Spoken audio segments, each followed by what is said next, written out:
ভারতীয় জনতা পার্টির অ্যাক্টিভিস্ট এবং এলাকার খুব নন সোশ্যাল ওয়ার্কার। তাকে সহ একাধিক ব্যক্তিকে অত্যন্ত নিষ্ঠুরভাবে এবং প্রাণঘাতী অস্ত্র দিয়ে আঘাত করা হয়। প্রায় 4-5 জনকে গুরুতর আহত অবস্থায় কলকাতায় প্রথমে প্রাইভেট হসপিটালে, পরে SSKM এ তারা এখনও আছেন। গতকাল তাদের ওটি হয়েছে। রাজ্য সরকারের বিশেষ নজরদারিতে তাদের চিকিৎসা হচ্ছে। আর প্রশান্তকে বাঁচানো যায়নি, লস অফ লাইফ হয়েছে। আমি প্রথম দিন থেকে এই বিষয়টা নজর রেখেছিলাম। জেলার পুলিশ সুপারের সঙ্গে, ডিজিপির সঙ্গে আমার কথা হয়েছিল। পরে আমি হোম সেক্রেটারিকে নির্দেশ দিয়েছিলাম মামলাটা যাতে সিআইডি নেয়। সিআইডি মামলাটা নিয়েছে 21 তারিখে। আজকে আমি ওনার বাড়িতে এসেছিলাম সহানুভূতি, সমবেদনা এবং এই দুঃখজনক ঘৃণ্য ঘটনার প্রতিবাদ করতে। বাড়ির লোকেদের সঙ্গে আমার কথা হয়েছে। হাজার হাজার গ্রামবাসীরা প্রশান্ত দে একটি পরোপকারী, এলাকার মানুষের ভালো মন্দ যুক্ত ছিলেন, সব কথা বলেছেন। আমি এখানে সিআইডি এবং আমাদের এই জোনের যিনি আইজি আছেন তিনি ছিলেন, এবং ডিআইজি, এসপি, জেলা শাসক সবাই ছিলেন। আমাদের হাওড়া জেলার 3 MLA আমার সঙ্গে ছিলেন, যারা আমাদের পার্টির MLA, বিজেপির MLA, আমার কলিগ, তারা ছিলেন। আমি পুরো বিষয়টা রিভিউ করেছি। আমাকে পুলিশ সিআইডি অ্যাডমিনিস্ট্রেশন, পুলিশ অ্যাডমিনিস্ট্রেশনের পক্ষ থেকে বলা হয়েছে মোট 51 জনের নামে এফআইআর হয়েছে, 10 জন এখন অব্দি অ্যারেস্ট হয়েছে। আমি তাদেরকে নির্দেশ দিয়েছি বাকি 41 জন যেখানেই থাকুক, পাতালের ভিতরে থাকলেও খুঁড়ে বের করে অ্যারেস্ট করতে হবে।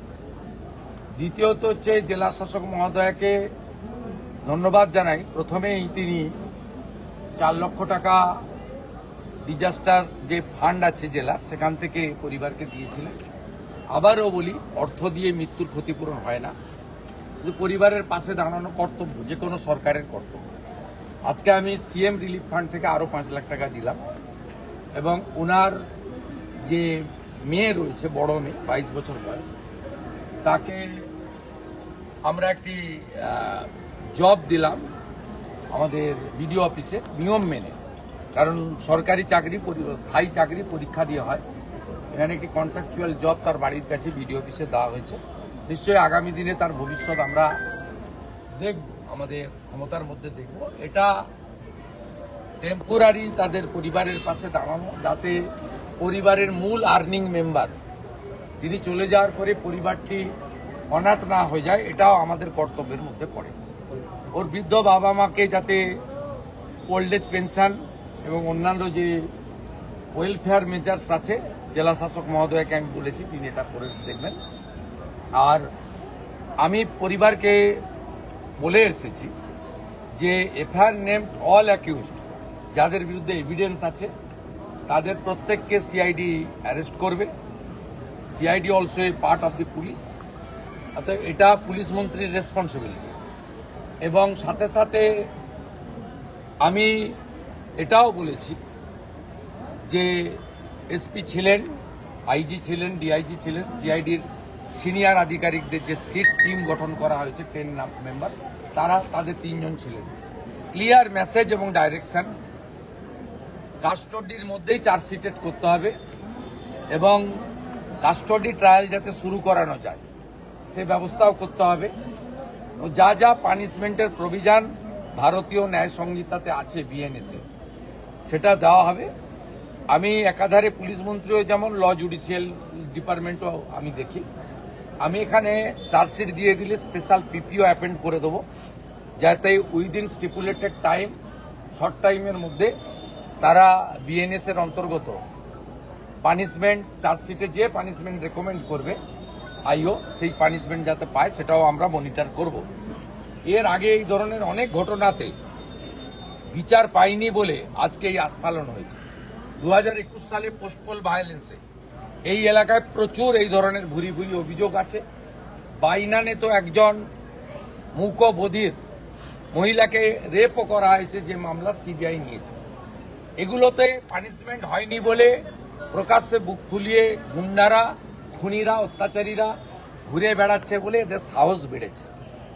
এর বাইরেও এদের প্রপার্টি সহ যা যা ইলিগ্যাল কাজ আছে, আমি ডিএম ম্যাডামকে বলে গেছি, it's my direction, fact finding করে বলতে হবে যে যারা জমি কবজা করে রেখেছে কিনা, অবৈধ বিল্ডিং করে রেখেছে কিনা, সেখানেও লফুল অ্যাকশন নেব এবং একটা দৃষ্টান্তমূলক অ্যাকশন হবে, যাতে এই এলাকায় আগামী দিনে আইন হাতে তুলে নিয়ে এই ধরনের মানবাধিকার লঙ্ঘন করে কোনো অত্যাচার এবং কোনো নিষ্পাপ দেহ প্রাণ কেড়ে না নিতে পারে। এটা হচ্ছে আমাদের দায়িত্ব, কারণ শাসকের আইন উঠে গেছে এই রাজ্যে, এখন আইনের শাসন প্রতিষ্ঠা হয়েছে, এটা প্রতিষ্ঠা করার দায়িত্ব আমার।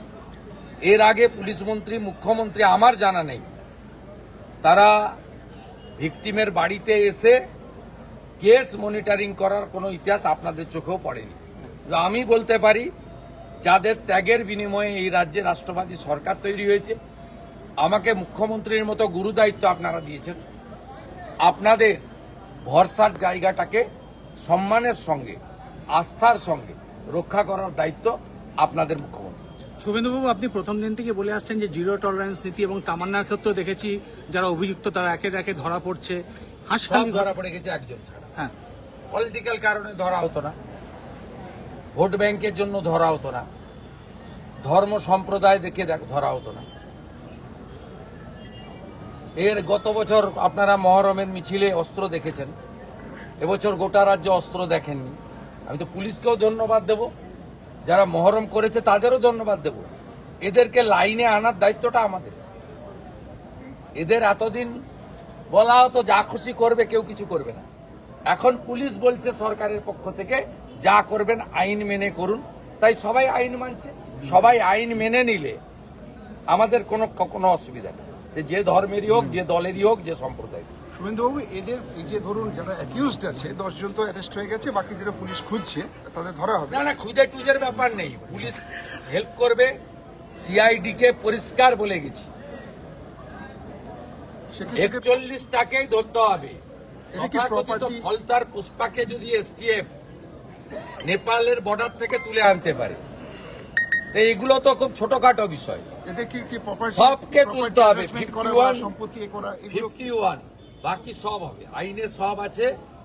আমি আইনের বাইরে কিচ্ছু করতে কাউকে বলবো না। আইনে যা যা আছে সেটা হতো না, সেটা হবে।